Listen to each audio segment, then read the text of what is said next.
de la première cohorte du programme Impulse. Pendant 3 mois, 9 startups béninoises ont bénéficié de cette initiative propulsée par le Centre de transformation digitale de la GIZ au Bénin. Objectif: renforcer les compétences des entrepreneurs numériques béninois par le biais de formations pratiques, dynamiques et impactantes pour les entrepreneurs et leurs équipes. Pour nous, il était question d'adresser les besoins des entrepreneurs. Pourquoi nos startups digitales n'arrivent pas à grandir pour passer les paliers, pour passer les étapes? Donc pourquoi on n'arrive pas à avoir des startups qui, en amorçage, le font en 1-2 ans, passer à l'étape supérieure et se retrouvent à faire 5 ou 10 ans d'amorçage. C'est drôle parce que la définition même de start-up, c'est en démarrage, donc une entreprise en démarrage.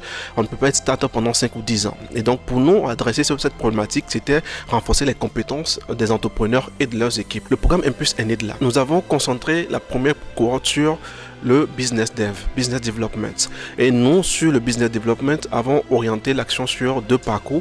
Le parcours design UI UX design, parce que une solution digitale qui n'a pas une interface responsive et adaptée aux besoins de ses utilisateurs est vouée à l'échec.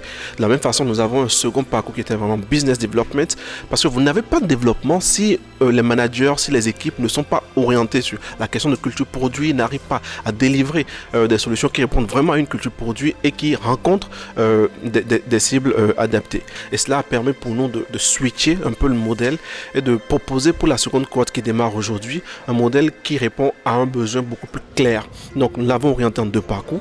Un premier parcours qui est Tech for CEO, parce que la plupart des entrepreneurs que nous avons rencontrés sur la première cohorte et qui sont assez une vitrine de ce que nous avons comme entrepreneurs digitaux au Bénin, comme l'étude que nous avons réalisée nous l'a montré, viennent de secteurs qui ne sont pas forcément tech et leur connaissance en tech est, je dirais, basique pour ne pas dire minimale. Et le second, nous l'avons appelé Growth and Sales, en fait, Growth pour croissance, Sales pour vente, parce que nous avons remarqué que justement les entrepreneurs qui venaient du côté technique, donc qui étaient développeurs ou autres, ont très peu de connaissances sur la vente, sur comment aller sur le marché. Et ceux-là, nous voulons pouvoir leur donner les outils pour pouvoir aller sur le terrain, aller vendre et faire grandir leur projet. Cette première cohorte s'est articulée autour du product management en vue d'amener les startups à acquérir les compétences méthodologiques et techniques nécessaires pour améliorer de manière significative leurs produits ou services. L'ambition poursuivie est d'attirer un plus grand nombre d'utilisateurs pour soutenir leur croissance. Nous avons eu la chance et l'opportunité de participer à la première cohorte du programme de renforcement de capacité de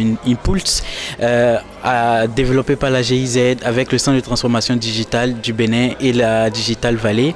Et au cours de cette formation, nous avons eu la chance d'être habitués à utiliser, à manipuler des notions et des concepts qui nous ont permis de totalement transcender la solution que nous avions avant la formation et nous a permis donc de lui donner un tout nouveau visage qui tienne compte résolument de l'expérience utilisateur, du parcours utilisateur.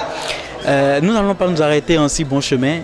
Après cette formation, nous avons compris l'importance d'avoir en interne une équipe de développeurs exclusivement dédiée à la cause et nous entreprenons déjà les démarches pour les acquérir et les mettre sur 2 gros projets importants qui vont voir le jour dans les mois à venir. C'est le projet de la téléconsultation et du transport médicalisé. De toute évidence, les besoins en compétences identifiés au niveau des startups ont été comblés. Les bénéficiaires ont désormais des compétences avérées en gestion de projets digitaux, en développement web, technologie avancée, architecture de solutions, design UI, UX et en business development.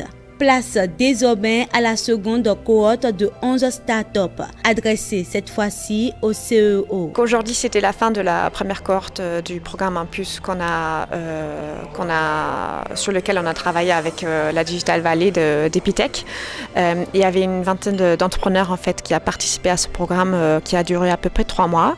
Il y avait différents cours en fait, avec différents formats, des formats aussi assez innovants pour un peu challenger en fait la façon de travail de l'entrepreneur. Comme je dis, c'est la fin de la première cohorte. Il y a une deuxième cohorte qui commence maintenant avec une dizaine de startups cette fois-ci aussi. Et cette fois-ci, en fait, on met beaucoup plus le focus sur en fait Tech for CEO. Ça veut dire que des CEO en fait qui n'ont pas trop d'expertise en fait technique pour qu'ils comprennent un peu mieux ce que ça implique en fait les différents langages informatiques, etc. Il y a aussi un programme justement pour les profils en fait qui sont opposés à ça en fait, et ça veut dire que des experts techniques en fait ils vont en fait apprendre plus sur comment ça fonctionne en fait une entreprise, comment la structurer, comment penser en fait en plan opérationnel, marketing,